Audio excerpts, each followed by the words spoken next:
लामो समयको दबावपछि ब्याङ्किङ क्षेत्रमा नाफाको रिकभरी देखिन थालेको छ। कर्जा असुलीमा आएको सुधार र खुद ब्याज आम्दानी बढेसँगै वाणिज्य ब्याङ्कहरूको नाफा फेरि उकालो लागेको छ।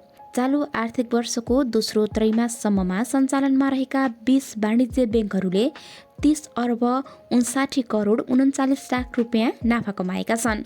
यो नाफा अघिल्लो आर्थिक वर्षको सोही अवधिको तुलनामा 11.51% बढी हो। गत वर्ष यही अवधिमा वाणिज्य ब्याङ्कहरूको नाफा 27 अर्ब 43 करोड 69 लाख रुपियाँमा सीमित थियो।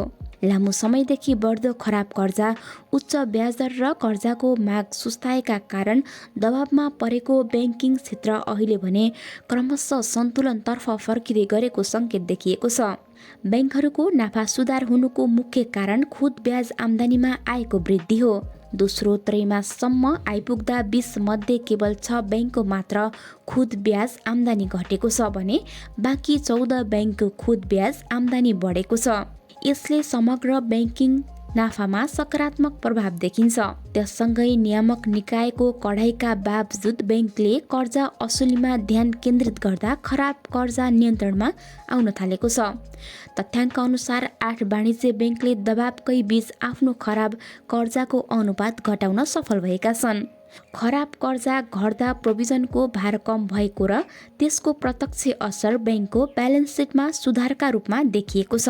निकट भविष्यमा आर्थिक गतिविधि थप चलायमान हुन सकेमा ब्याङ्कको आम्दानी संरचना अझ बलियो बन्ने सम्भावना छ। तर कर्जा विस्तार र जोखिम व्यवस्थापन बीच सन्तुलन कायम गर्न नसके पुनः दबाव बढ्न सक्ने देखिन्छ। चालु आर्थिक वर्षको पहिलो त्रैमासमा भदौ 23 र 24 गते भएको जेन्जी आन्दोलन र असोज महिनामा आएको बेमौसमी बाढीका कारण ब्याङ्कहरूको वित्तीय विवरण दबावमा रहेको देखिएको थियो।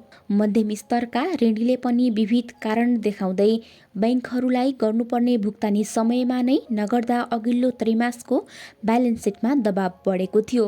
तर बिस्तारै जेन्जी आन्दोलन र प्राकृतिक विपदका कारण थलिएका उद्योग व्यवसाय उठ्न थालेसँगै ब्याङ्कहरूको रिकभरीमा सुधार आएको छ। यसका कारण ऋण असुली लयमा फर्किएपछि ब्याङ्क तथा वित्तीय संस्था नाफा नै त्यसको सकारात्मक प्रभाव देखिएको छ। पहिलो त्रैमासमा ब्याङ्कको 13 अर्ब 14 करोड मात्रै नाफा आर्जन गरेका थिए। तर यस त्रैमासमा सो नाफालाई बढाएर ब्याङ्कले 30 अर्बमाथि कायम राखेका छन्।